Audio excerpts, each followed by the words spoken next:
Gandang lalaki ho ako. Magandang gabi sa inyo. Ngayon po ay Martes na ng gabi. It is the 14th day of May. Ay, kalahati na ng buwan ang naubos. Ang bilis, ano? Ibig sabihin niya, next month, magpapatugtog na tayo ng Christmas songs. Nako, Rome, ihanda mo na yung mga Christmas carols natin, ha? Naku, next month, magpapatugtog na ho tayo ng Christmas carols. Pagbabadya na 6 na buwan na lang, Pasko na! Well, actually, ang mga paalaala dyan, yung mga mid-year bonus. Welcome po sa programang Dr. Love Radio Show ngayong Martes ng gabi hanggang alas 11 po tayo. Napapakinggan po tayo sa 92.3 Radio 5 True FM sa buong Mega Manila. Tayo rin po ay kasabay napapanood at napapakinggan sa Facebook pages ng 92.3 Radio 5 True FM at sa Facebook page ng Dr. Love. Pakishare din po ang live stream ng ating episode para ho mapakinabangan naman ng ibang mga kamag-anak at kaibigan po natin.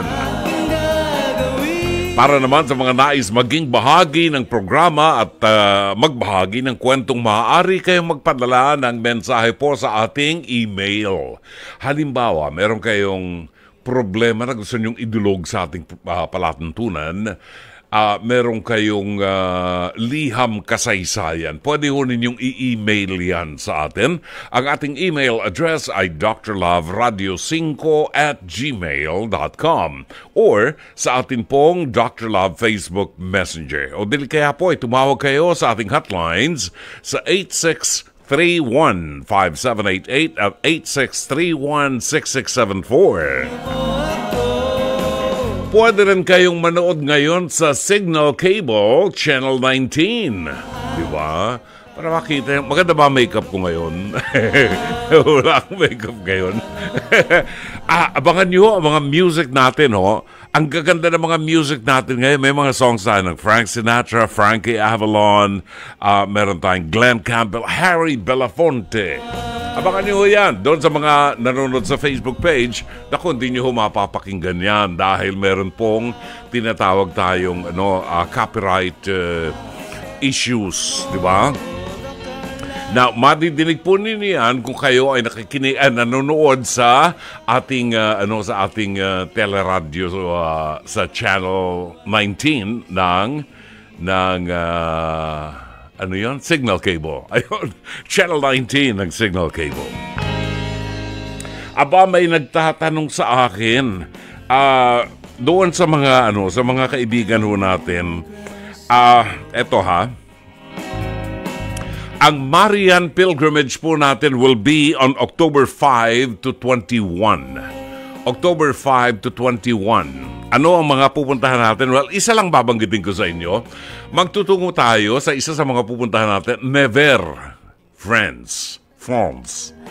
Actually, pag sinabing Nevers, ang spelling niya Nevers. Yun. Pag Frances ang kausap mo, wala ho silang S sa dulo. Kaya Nevers, France. Ano ang nandun sa Nevers, France? Sisters of, ano ba yun? Charity, Missionaries of Charity or something. Well, dyan po pumasok para maging mongha ang kaisa-isang visionary ng Our Lady of Lourdes sa France, no? Ang pangalan niya ay si Bernadette Soubirous. Matapos po niyang makausap ang Mahal na Birhen at magbigay sa kanya mga mensahe Mahal na Birhen, siya po ay pumasok bilang mongha, no? Sa isang religious congregation dyan po sa Nevers, France. At dyan na po siya namatay, no? Habang siya ay nandun, naglilingkod siya sa mga may sakit and,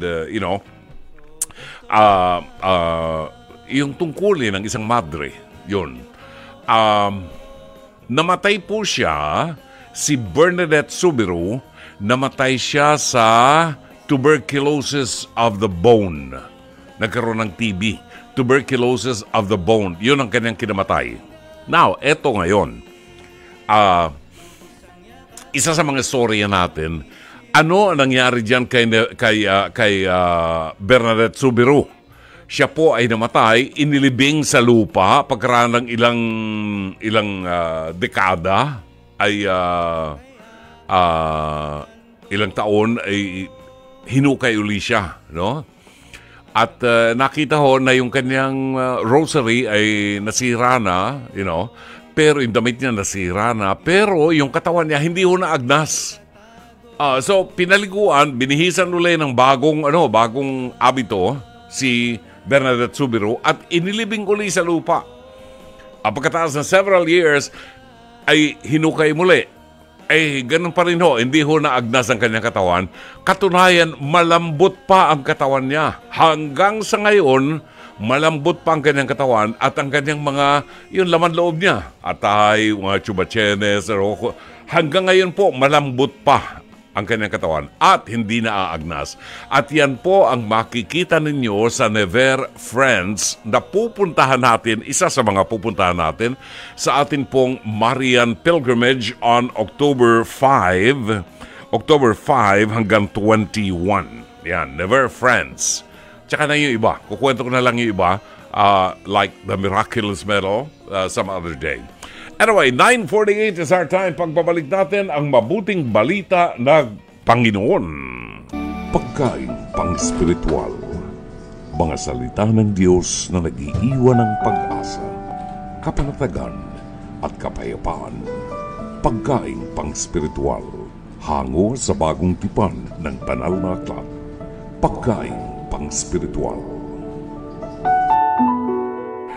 Ang atin pong pagkaing pang-spiritual sa araw na ito ng Martes, 14 ng buwan ng Mayo ay matatagpuan sa 15 kabanata ng Ebanghelyo sangayon kay San Juan, talata 9 hanggang 17. Nais ko lamang pong ipaalala sa inyo na sa araw na ito ay pinagdiriwang po natin ang kafiestahan ni Saint Matthias. Saint Matthias. Sino si Saint Matthias? Isa sa mga apostol ng ating Panginoon na pumalit kay Judas Iscariote. Alam po natin na si Judas Iscariote ay nag-guilty dun sa kanyang ginawa na pagkakanulo niya sa ating Panginoon at siya po ay nagtungo dun sa isang lugar na kung saan siya po ay nagbikti at nagpakamatay. Sa makatuwid, ang 12 apostol ay naging 11 na lamang. At ang decision ng mga apostol ay nagbutuhan sila at pinili nila ang isa sa mga tagasunod ng ating Panginoon, si Matthias, na pumalit sa posisyon ni Judas Iscariote. Iyon. Ang mabuting balita ay matatagpuan sa 15 kabanata ng Ebanghelyo sangayon kay San Juan, talata 9 hanggang 17. Kung paanong iniibig ako ng Ama, gayon din naman iniibig ko kayo. Manatili kayo sa aking pag-ibig. Kung tinutupad ninyo ang aking mga utos, mananatili kayo sa aking pag-ibig. Kung paanong tinupad ko ang mga utos ng aking Ama at ako'y nananatili sa kanyang pag-ibig. Sinabi ko sa inyo mga bagay na ito upang mapa sa inyo ang kagalakan ko at nang sa gayon ay malubos ang inyong kagalakan. Ito ang aking utos, magmahalan kayo gaya ng pagmamahal ko sa inyo. Ang pinakadakilang pag-ibig na maaaring taglayin ng sinuman para sa kanyang mga kaibigan ay ang ialay ang kanyang buhay para sa kanila. Kayo'y mga kaibigan ko kung tinutupad ninyo ang aking mga utos. Hindi ko na kayo tinuturing ng mga alipin sapagkat hindi alam ng alipin ang ginagawa ng kanyang Panginoon. Sa halip, itinuturing ko kayong mga kaibigan sapagkat sinabi ko sa inyo ang lahat ng narinig ko sa aking Ama. Hindi kayo ang pumili sa akin, ako ang pumili sa inyo. Hinirang ko kayo upang kayo'y humayo at magbunga at manatili ang inyong bunga. Sa gayon, ang anumang hingin ninyo sa Ama sa aking pangalan ay ibibigay sa inyo. Ito nga ang utos ko sa inyo, magmahalan kayo. ang mabuting balita ng Panginoon. Pagkain pang-spiritual, mga salita ng Diyos na nag-iiwan ng pag-asa, kapanatagan at kapayapaan. Pagkain pang-spiritual, hango sa bagong tipan ng banal na aklat. Pagkain pang-spiritual. Alright, salamat po. 5 minutes before 10 o'clock. Ang ating mapapanood ngayon ay ang episode po na itinampok kaninang umaga sa TV5 sa palatuntunang Face to Face na mapapanood po Lunes hanggang Biyernes alas 11 hanggang alas 12 ng tanghali. Ito po ay tungkol sa usok ng lutuang kahoy ni Angie na pumupunta po sa bahay nilang kapitbahay nila. In other words, sa labas sila ng bahay nagluluto, ang ginagamit nilang kalan na kahoy, di kahoy. At yung usok po nito, pumapasok doon sa bahay ng mga kapitbahay. Yan. So ito po ay inirereklamo ng kapitbahay dahil po nagkakaroon na sila ng problema sa paghinga. Atin pong panoorin ang episode na ito ng ating Face to Face. Hear it ni Dr. Love, Don't Take My Breath Away. Narito. Kasama natin ngayon si Alison. Ano itong tungkol sa usok na inirereklamo mo? Kasi araw-araw po laging umuusok yung bahay namin. Kada umaga, usok ng usok sila. Pinagsinabihan na po namin sila na kung ano-anong mga inaano namin sa kanila na... Saan ba nanggagaling yung usok, Alison? Dahil po sa kapitbahay po namin. Katabi lang po kasi namin yung kapitbahay, yung nagpapausok. Oo nga, saan nanggagaling ang usok? Yung ano po, yung kahoy. Okay. Nagluluto. Opo. Eto ba yung parang may semento tapos pinapasok sa loob? Opo. Uy, solid yung usok nun, Opo. ha? So doon nagluluto. Sa labas nagluluto? Wala ba silang kusina? Wala po. Okay. Ulam po. Lahat pagkain pang ganon. Oh. Mainit na tubig, ganun po. So yung dirty kitchen nila outside? Opo. Doon sa kalsada nyo? Opo. Bali kasi magkakatabi lang po ang bahay namin. Ito po yung kalan nila. Ito lang po yung bahay namin. Bali, pumapasok po yung usok nila doon sa bahay namin. Gaano nakatagal to? Ang tagal na po. Tagal na? Matagal Hindi, na po. pero paano ka nagreklamo ka ba sa barangay? Sinabi na po namin kasi doon rin po siya nagtatrabaho sa barangay. Patay na naman kayo kaya Tony niyan. Araw-araw kayong nagrereklamo, Opo, ganon? lagi po namin sa sinasabihan pero wala pa rin. Tinatawanan lang po nga kami. Ay! Kayo... Ang kapal nga po ng mukha. Oo, kayo, saan kayo nagluluto, Alison? Doon po sa loob ng bahay kasi, sa loob ng bahay po namin. Kasi mayroon po kaming kalan. Ay, Social, sana all. Mama Carla! Okay, then, gusto natin makita kasi yung video. Anong oras nagsisimula yung usok? Ayun. Umaga po. Anong oras sa umaga? Ang mga po, alas 6, ganyan. Hanggang oras natatapos yung usok? Po? Anong oras natatapos yung usok? 6 muna, tas 12. 6. Tuwing nagluluto. Kada nagluluto po, ganun po. So, breakfast, lunch, dinner. Ang tara na may breakfast diba? pa. Tas gabi pa, ganun pa rin. Diba? Pati sa gabi may midnight, Siyempre, ano po. Diba? Let's watch this. Ayan yung bahay mo, yung may pinto? Opo, ayan po. Ay, parang diretso talaga yung uso. Ayan Parang po yung pinausukan ka bahay talaga? namin. Ayan o, diretso yung uso. Pasok sa pinto talaga, oh. Yan, tinan mo. Grabe pala. Opo. Grabe yung pausok. Diretso, no? Sa ano? Buti na lang puti. Paano mo natiis yun, Alison? So, ito ba sa lugar ninyo, ikaw lang ang nagreklamo? Marami na po nagre-reklamo sa kanya. Baka. Pero bali wala pa rin. Ay. Kasi Talaga? nga po, matigas nga po siya ng mukha niya. Kung po nagtatrabaho siya sa barangay, siga pa siya. Kasi yun ang pinagmamalaki. Opo. Pinagmamalaki Sabi niya sa mo. opo. Ay, yung pinagmamalaki niya eh. Siya raw ang nagdudulot ng usok na nakakasulasok. Danji, pasok!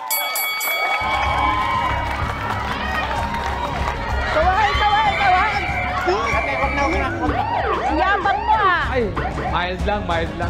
Ang tigas Ang tagal-tagal ko na nakatira doon sa Oh, lugar bakit? namin. Natural, bigyan mo ako ng kalan. Wala akong mahirap. Di ba Walang sweldo yung nagtatrabaho ka? barangay. Di ba nagtatrabaho Walang ka? sweldo yung barangay Oh, po. bakit nagtatrabaho ko, di ba? Nagtatrabaho ako kasi may anak po ako na Pare-pareho yung lang anak tayo ko. may anak.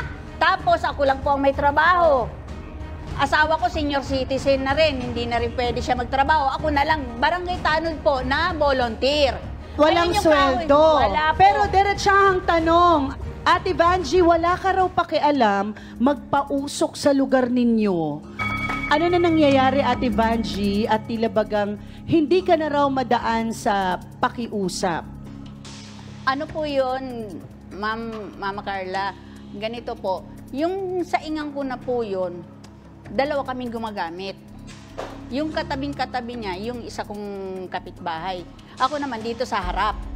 Ngayon, siyempre, pag dito ako sa, buhat-buhat lang po yun kasi lata lang ng pintura yung sa inga namin. At saka po, kaya naman po ako nagtsatsaga doon, saan naman po ako kukuha ng pambili ng, kalan. Saan ako kukuha noon? Walang sweldo yung barangay tanod, nagwawalis nga lang po ako, yun na lang yung pinaka ko. May anak po akong special child. Hindi pwede siyang magutom. Kasi Okay, yun ang Ate Vangie, Pare-pareho lang tayo, nagtatrabaho rin. oo. Wala tayong mga pambili ng kalan, lutuan, and everything, no? Pero sa tingin ko, meron namang kaperaso o ekstrang lupa na pwede nating ilagay doon nang hindi Dikit-dikit po tayo... pag sa akin po, nasa pwesto ko po. Pero yung isa ko pong kapitbahay, pag hinihiram yung kalan, kasi lata lang siya pwedeng buhat-buhatin. At saka yung anak kong special child, mahilig po magdampot ng kahoy kasi alam niya naman na mama niya lang nagtatrabaho eh. Ito kasi ang gusto nating ayusin. Yun hong problema ninyo tungkol sa hirap ng buhay na daragdagan ho dahil meron kayong na, 'di ba, napeperwisyo Opo, totoo doon po yun. sa usok. Totoo po yun. 'Di ba baka itong mga Kaya nga po bata yung mga bata na mga pamangkin nung kinakasama ko, inuubo ng inuubo. Paano naman yung pampagamot namin? Oo, kasi parang magsasanga-sanga ang gastos at ang problema, Ate Vangie. Hindi, wag tayong mag-focus sa hirap ng buhay. Mahirap na yon. Ang buhay na mahirap ay ginagawa na lang ng paraan para gumaan, hindi para bumigat lalo. Opo. Okay. Pinatanggal mo raw sa trabaho si Allison. Totoo ba to? Ano na to? Totoo ba yan? Doon po yun sa dati po namin tinarabahuan na street sweeper. Yung asawa ko po, doon naghiwalay po kami dahil lang po sa kanya. Bali ang asawa ko, nandun yung mga anak ko. Ngayon hindi ko nakukuha yung mga anak ko. Kasi pinagbintangan kang may ibang lalaki. Opo. Ate Dahil po Vangie, nagawa niya. ano ba ang totoong kwento sa iyong ikinakalat? Yun nga, doon nga po ako, Mama Carla, nagtataka. Bakit sa akin? Porque ako ba yung team leader nila? Nag-iisip lang siya sa akin. Ngayon, siguro dahil sa iniisip niya sa akin mga bintang-bintang, siguro gawain niya talaga. Dahil pagdating doon sa amin, Paano mo nasabi? eto na, iba na yung Paano ano niya, nasabi? iba na yung asawa niya. Paano iba. nasabi? Iba yung asawa niya doon. Pagdating dito, kasi andito kami Kasi po, iba rin kasi- asawa niya. Nagulat ako. Naging kapitbahay kaming dalawa. Kasi naghiwalay na po kami dahil sa kanya. Bali po, naghiwalay na po kami dahil sa kanya. Meron po akong kinakasama ngayon. O kayo pala ay talagang may alitan na. Opo. Before ka pa lumipat sa tabi ni Ate Vangie, tama? Ate Vangie, kailangan mo nang lumipat ng lutuan kasi makakamatay kang yung usok mo. Minsan ang tao hindi namamatay sa sunog, lahat yun namamatay sa usok. Suffocation. Tama, diba? Lung cancer, marahil man. Nandiyan si Dr. Camille, mamaya naku makinig kayo mabuti. Kasi hindi pwede talaga na maging dahilan yon. Pero ang nakikita ko dito, meron na kayong dating iringan. Ay, naku. Ang lahat ng statement niyo kayong apat, walang logic. Para akong nakikinig sa mga bata. Okay, unahin natin si Allison. Allison, 24 na taon ang relasyon mo sa iyong unang asawa. Kasal ka sa kanya? Hindi po. Live-in. Ka-live-in. Oo. 24 years. 3 anak nyo? Opo. Okay. And all of a sudden, dahil lang lamang sa chismis, iniwanan ka nung iyong ka-live-in. Opo. Right? tanong natin kay Winnie. Winnie, nagluluto ka rin sa kalan na dekahoy. Ano? Kanino yung kalan na ginagamit mo? Sa akin din po. Sa iyo. Huwag kayo magagalit sa akin, pero napaka-miserableng buhay. Isang kalan, kahit di bomba, alam niyo yun? Kahit di bomba, hindi nyo kayang maka-afford. Ang dami diyang mga squatters na ano pa yung butane, di ba? Kung gusto niyo lang talagang magkaroon, kaya niyong gawin. May paraan. So, Winnie, bakit hindi ka sa loob ng bahay magluto? Mausok. Iyon din kasi ang reklamo ng kapwa mo. See? Kung alam natin na nakakagawa tayo ng bagay na nakakaistorbo sa iba, aksyonan na kaagad kasi pwedeng isipin natin talaga nanggagalit lang kayo. See? Ang nangyayari sa inyo ngayon, alam mo, Denya, Allison at kayong dalawa, punong-puno ng galit ang puso nyo. At sa lahat ng bagay, nag-iisip kayo ng bagay na makagaganti doon sa inyong kinaiinisan. Yun ang purpose ng galit. At ang demonyo, ang diablo, inuuto kayo. Huwag kayong pasakay sa diablo. Gumawa kayo ng kapayapaan sa loob ng inyong community. No? May hanap buhay naman si Vanji. Kung gugustuhin, maraming paraan. Kung ayaw, maraming salamat, Mama Carla. Maraming salamat, Dr. Love. Ay, nako. Sige ho, oras natin ganap ng 10:06 ng gabi. Nadinig na awitin Let It Be Me, inawit sa atin ng Everly Brothers, naghatid sa ating orasan ganap ng 10:19 ng gabi. Narito ang ilan sa mga comments ng ating mga tagapakinig sa ating face-to-face. Hirit ni Dr. Love, si Aling Lina Ho ng Plaridel, Bulacan. Hindi naman talaga magandang usok sa kalusugan at sa baga. Kahit ako, allergic sa usok. May ordinansa tayo na ipinagbabawal ang magsiga or magpausok. Iyon. Alam niyo, umayos kayo ha, gumawa kayo ng paraan. Nagaling na si Aling Lina Ho. Alam niyo, obvious, makikita niyo naman dito yung interest lang talaga ng mga tao na mang-asar. Oo, yung interest na mang-asar. Kasi meron silang pinaghuhugutan Ang katotohanan yan, hindi mo po pwedeng ikatuwiran yung kahirapan ng buhay mo. Kahirapan ng buhay mo na nagtatrabaho ka sa barangay, walang sweldo. Bakit ka magtatrabaho sa barangay kung wala kang kikitain? Di maghanap ka ng umutang ka ng 5-6 sa Bombay at ipuhunan mo at magtinda ka ng tinapa. Diba? Kung gugustuhin lang kasi makakagawa ka ng paraan para kumita. Magkano lang naman yung kalan na de bomba, yung petrolyo, yung ginagamit, di ba? Yung gas, di ba? Ang nangyayari po kasi, karamihan sa mga nakakausap natin, palaging dahilan nila yung paghihirap nila, wala silang kita, walang hanap buhay, mahirap lang sila. Lahat naman tayo mahirap kung alam mong ganun, di ba, araw-araw na lamang tuwing umaga, tanghali, hapon at gabi, nagre-reklamo kapitbahay mo sa'yo dahil dun sa usok at alam mo naman yon. Ayaw mo lang gumawa ng paraan kasi nang-aasar ka lang, di ba? Yun di ba? Malinaw na malinaw Si Sherry Pitcher ng Seattle, Washington. Ang comment ko po, Brother June, para kang halaman na pinapausukan everyday. Mabaho na at hindi healthy yan. Di parang tinapa. Naalala ko. Gusto ko mag-ulam ng tinapa. For sure, there's a good solution sa problem nila sa usok. Compromise and be a good neighbor. Salamat po. Evelyn Fortunado, nakaka-relate po ako dyan sa advice mo. Masama rin po sa kalusugan yung usok, lalo na may bata ka sa inyo. Dapat po nauunawaan nila yan. At hindi sila gumagawa ng masama sa kanilang kapitbahay kahit na anong hirap ng buhay. kasi po, meron laban talagang interes sa manggalit. Di ba? Meron silang meron silang pinagsisimulan Yon. Pag inuusukan ka na inuusukan araw-araw, para kang tinapa.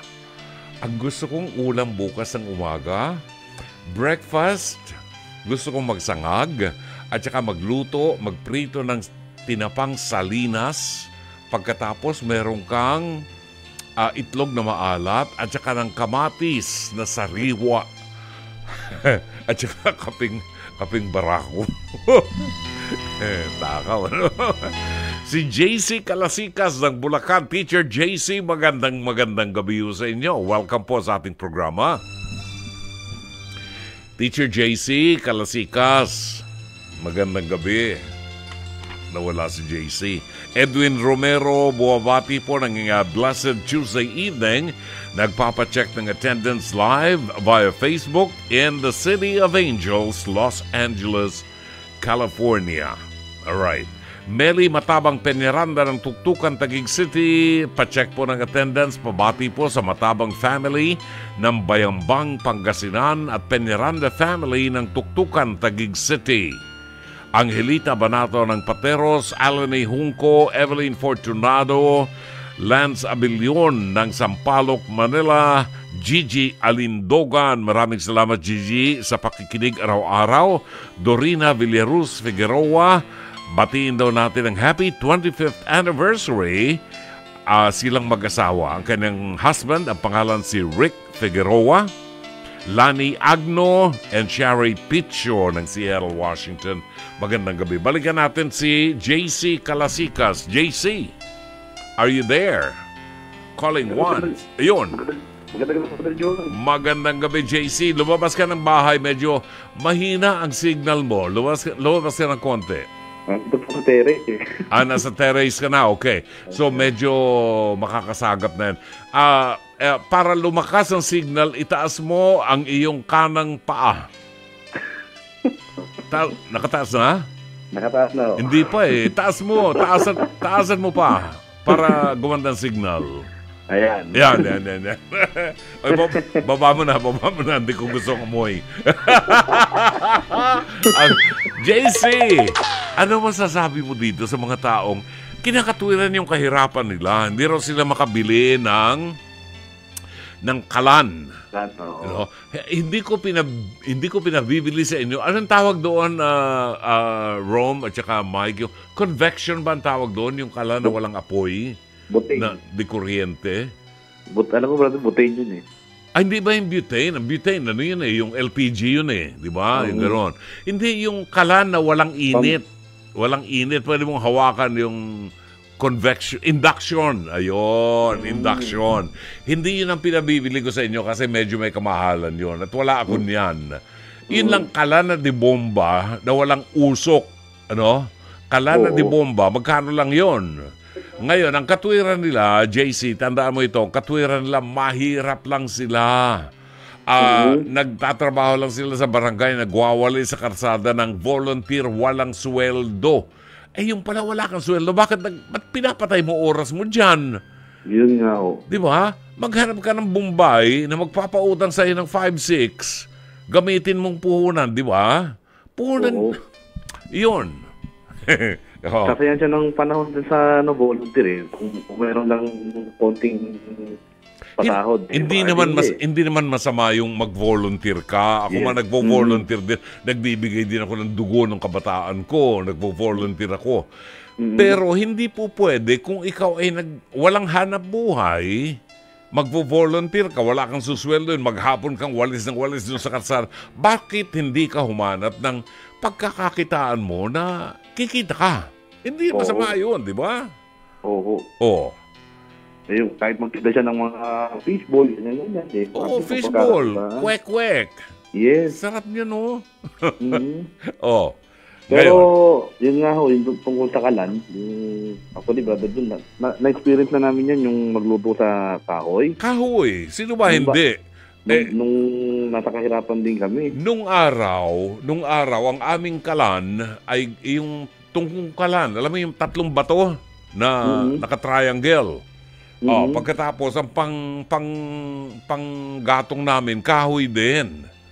Yes. Pero, alam mo, nung araw, kukunti pa lang ang mga building dito sa Metro Manila. Pag nag-uso ka, tumataas yun kaagad.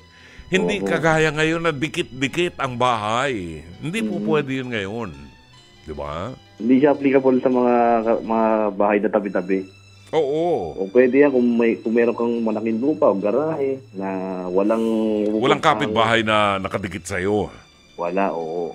Yun, pwede yun. Kaya ang usok na saan mapunta.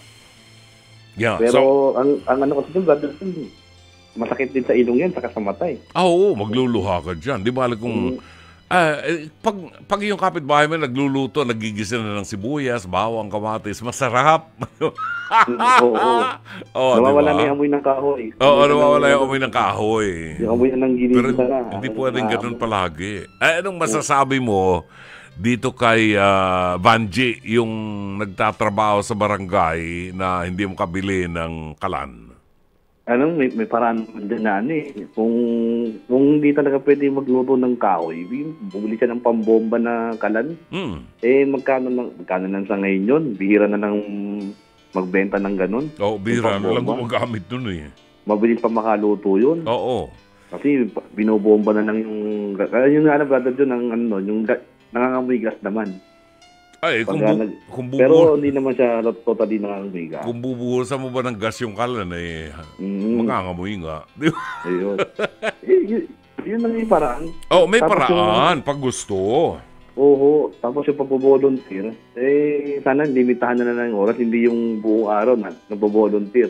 Wala rin siyang ginigita. Sana yung kahit man lang once a week, twice a week, yun, pwede.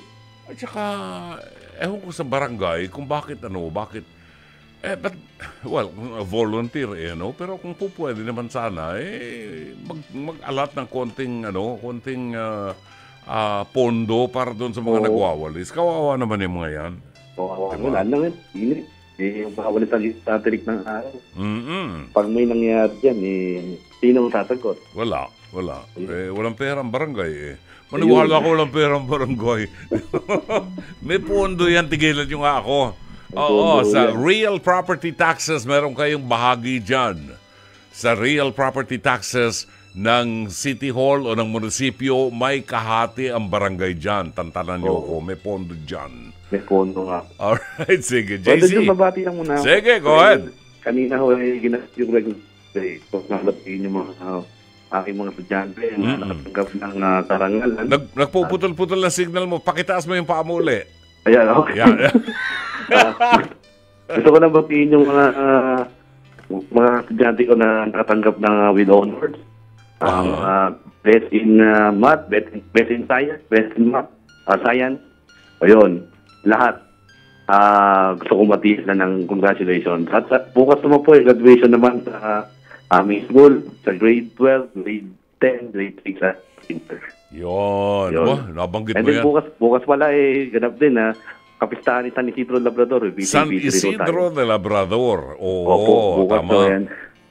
Nabanggit mo yung mga kabataan na may achievements. Batiin ko yung aking apo, si Michael Von Banaag, na isa sa mga Dean's Lister sa Central Scholar University. Yan. Na tatanggap ng award. Maraming salamat. Tanong kay Teacher JC. Andiyan ka pa? Teacher JC. Nawala na. Andiyan. Nakataas pa pa mo? Nakataas pa? Nakataas pa po. Tanong ni Mike, ang ating producer. Yes. Pabor ka ba, Teacher JC, na magkaroon ng Saturday makeup classes? For me, siguro sa isang buwan, siguro isang beses o dalawang Saturday. Wag naman tuwing Sabado. Wag naman tuwing Sabado kasi wala akong pahinga ang teacher, ang estudyante. Mga tao. Tao rin naman kayo, di ba? Nangangarap na makapasyal sa mall. Yes. Magpalamig sa mall. Kaso nga lang magiging next school year kasi, Brother John, magiging 8 buwan lang ang pasok ng bata. Hindi na po katulad ng 10 buwan.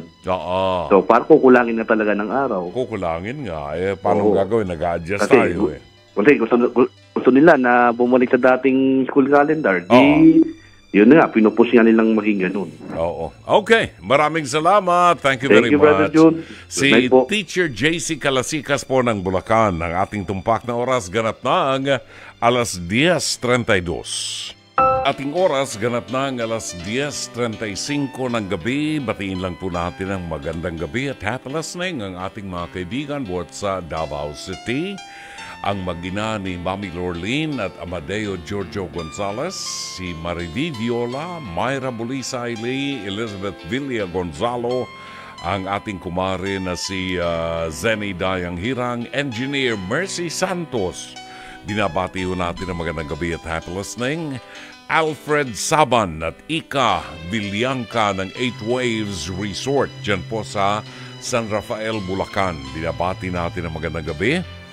Good evening din kay Lina Ho ng Plaridel, Bulacan, Arnold Zapanta Villanueva, Elvira Cabahog ng Pasay, Maria Cristina Relos, shout out daw sa Relos family at Daisog family.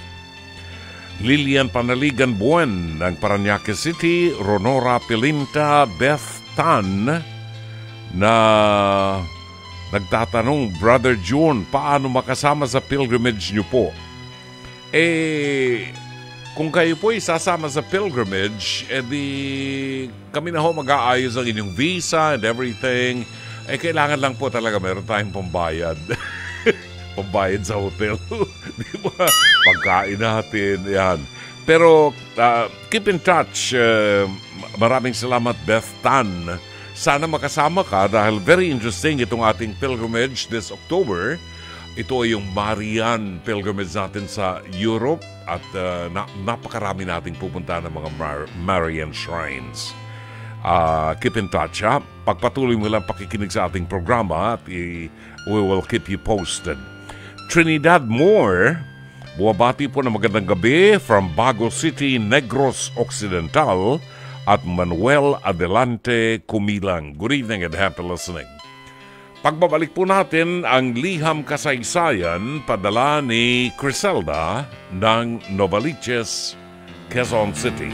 11 ng gabi, maaari po kayong magpadala ng inyong liham kasaysayan sa ating palatuntunan kung mayroon po kayong mga suliranin na gusto niyong talakayin natin. Ang ating email address ay drloveradio5@gmail.com or pwede po kayo mag-message sa ating Dr. Love Facebook Messenger or pwede kayong tumawag sa ating hotlines. Ang ating mga bilang ng telepono ay 863-15788 at 863-16674 para sa live counseling. Narito ang liham kasaysayan na ating itatampok ngayong gabi. Dear Dr. Love, tawagin niyo lamang po ako sa pangalang Criselda. Mula po ako sa Novaliches, Quezon City at bagong listener niyo po ako. Sa unang mga gabi na nakikinig po ako sa inyo, talaga pong humanga agad ako sa husay po ninyong magpayo. At masasabi ko pong walang bahid ng pagiging bias ang inyong pagbibigay ng advice. Nagandahan din po ako sa interview ninyo sa isang nanay bago po mag-Mother's Day. Natutuhan kong may ganun po palang sakit at dahil din po sa episode yung yun, lalo ko pong nakita ang halaga ng mga anak ko. Sa kabila po ng pagiging maswerte sa mga anak ko, gusto ko po sanang ilapit ang bigat naman na aking dinadala. 35 anyos na po ako at mayroon po akong 3 anak. Puro lalaki po sila. Hindi na po ako nakabalik sa trabaho gawa ng wala pong mag-aasikaso sa mga anak ko. Lalo pa po ang kanilang ama laging wala sa bahay. Biyaya ko po kung ituring ang mga anak ko pero hindi ko po maintindihan bakit ang asawa ko iba ang tingin sa kanila, lalo na po sa aking bunso. Ang bunso ko po, Dr. Love, ay may special needs. Isa po sa pinaka-main factor ng pagtigil ko sa pagtatrabaho. Gayunpaman, dahil alam ko pong mahihirapan ang asawa ko kung siya lamang ang kakayod, ay nag-o-online selling naman po ko sa bahay para may pandagdag ako sa panggastos namin araw-araw. Ang asawa ko po, hindi malapit sa mga anak namin, ni hindi ko po siya nakitaan ng amor. Kaya naman ako, ginagawa ko lahat, wag lamang mapansin ng mga anak ko yun. Kaya nga lang po talagang kapansin-pansin na kapag day off niya at nakikisalamuha siya sa mga anak namin, nasasabihan niya po ang mga ito na palamunin at mga pabigat. Dr. Love, ang mga anak ko ay edad 1-year-old, 5, at isang 7 years old. Hindi ko alam kung paano niya nagagawang sabihin sa mga musmus sa bata ang mga ganoong salita.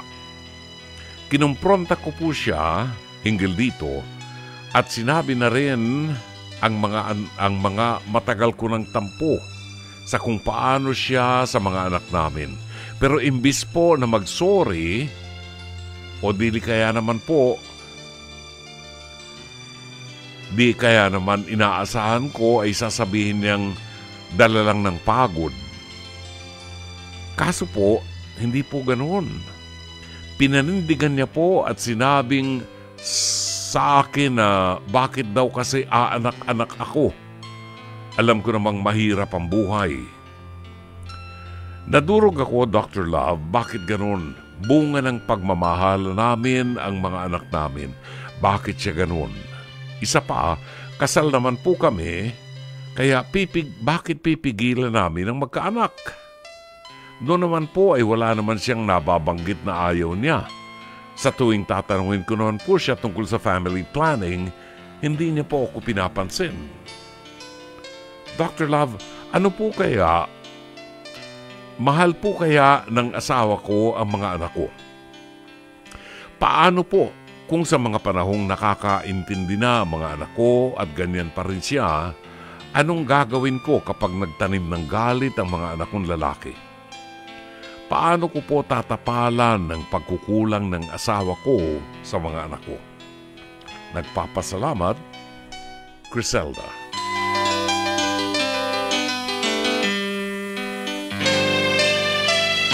Maraming salamat, Criselda, sa pagtitiwala mo sa ating palatuntunan. Tama ang nasa isip mo, ang mga anak ay biyaya na kaloob ng Diyos sa atin, lalo na sa mga mag-asawa. At ito ay magiging daan para magkaroon ng ligaya sa ating tahanan. Lalo na ang mga batang katulad ng iyong mga anak, 7, 5, and 1, ito yung nagbibigay ng buhay sa isang tahanan. Ito rin ang dahilan kung bakit ang isang ama ay nagmamadaling umuwi ng bahay pagkagaling sa trabaho para makasama ang kanyang mga anak at ang kanyang asawa. Hindi natin maisasang tabi ang kawalan ng magandang fondasyon ng iyong asawa. Nakalulungkot nga lamang na sa isang ama ng tahanan ay may ganyang pangatwiran na palamon lamang ang kanyang mga anak. Alam po ninyo, Aling Criselda, ang mga bata po ay walang kasalanan kung bakit sila nandito sa mundo. Ang may kasalanan po kayong mag-asawa. Hindi po naman maaaring mabunti si Aling Criselda nang hindi naman nakikipagtalik sa kanyang asawa. Na irresponsable. Sana'y nakikinig yung asawa mo. Ay yung asawa mo, walang iniisip kundi magpasarap lamang. At sa klase ng asawang ganyan, pagpasalamat mo na lamang, Criselda, na tatatlo ang anak mo. At kaya mo pang harapin at tugunan ang iyong responsibilidad sa iyong mga anak. huwag mo nang dagdagan. Kung sakaling nangangati asawa mo, sabihin mo sa kanya, pumunta sa banyo, maligo ng tubig na may yelo. Ang kambing na yan, magaling lang pumatong, ang buwisit na yan, hindi naman ginagampanan ang kanyang tungkulin bilang isang ama. Tungkulin ng isang ama ng tahanan na suportahan at bigyan ng magandang kinabukasan ang kanyang mga anak, ang kanyang pamilya. Kapag ganyan ang takbo ng kaisipan ng iyong asawa, Criselda, huwag ka nang papayag na makipagtalik sa kanya. Hanggang hindi siya nagpapaputol ng dapat putulin sa kanya. Napaka-irresponsable ng asawa mo. Ito yung klase ng mga lalaking walang iniisip kundi ang sarili nila. Ngayon, ano ang problema? Ang problema, hindi maramdaman ng mga anak ninyo, Criselda, ang pagmamahal ng asawa mo. And it is not your problem. It is not your responsibility.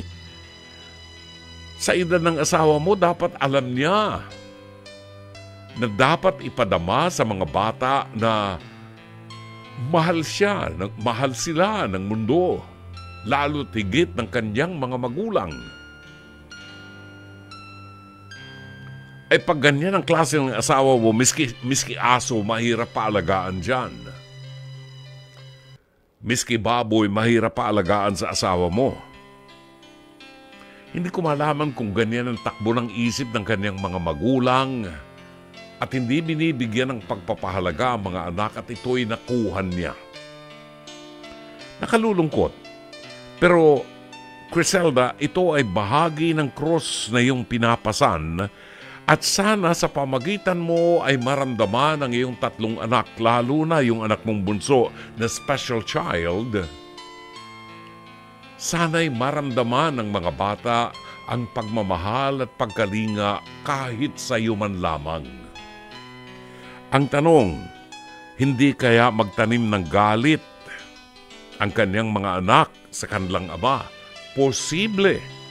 At hindi mo maaaring sisihin ang iyong mga anak kung sa pagtanda ninyo, ikaw lamang ang kalingain at protektahan ng iyong mga anak dahil hindi sila nakadama ng pagmamahal buhat sa kanilang ama.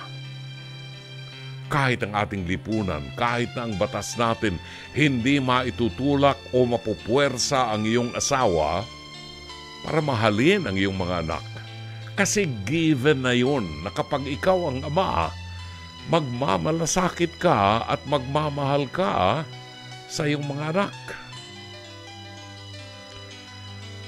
Siguro, sa huling pagkakataon, ipaliwanag mo sa iyong asawa, kagaya ng una mong ginawa na kausapin siya, sa huling pagkakataon, sana'y paliwanag muli sa kanya ang kahalagahan ng pakikitungo ng maganda sa ating mga anak, sapagkat nagtatanim tayo sa mga isipan ng ating mga anak ng mabuting pag-uugali. Kung ayaw niya, then and only then, siya ang aani ng bunga buhat sa kanyang mga anak. Sana'y natulungan ka ng palatuntunan ito. As always, Dr. Love. Tinig ni Harry Belafonte ang Jamaican Farewell, isa sa mga paborito nating awitin. Humahabol si Eklo Pena ng San Pedro, Laguna. Nagpapasalamat, ang gaganda ron ng mga napili nating tugtugin ngayong gabi. Maraming salamat, Ek. Thank you. And regards to Riza and to Susan. Maraming salamat. Ay, nako. Patapos na po ang programa natin at kailangan na nating magpaalam. Nakakainis bitin na bitin talaga. Bukas, gabi ng Miyerkules ay maaaring maging panauhin natin si Miss Fatima Soriano sa pamuno po niya sa atin para sa pagninilay natin sa mabuting balita sa araw ng bukas. Bueno, sana po ay naging makabuluhan ang 1 oras at kalahati ng ating pagsasama. Muli po kaming magbabalik bukas ng gabi, alas 9:30 hanggang alas 11, dito po sa 92.3 Radio 5 True FM.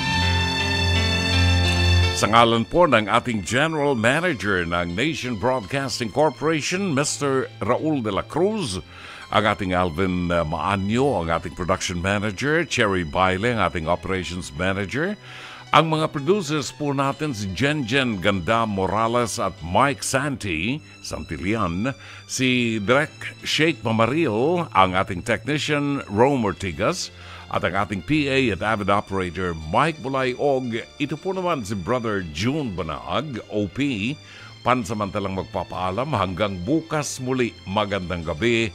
Maraming salamat. Shalom Aleichem.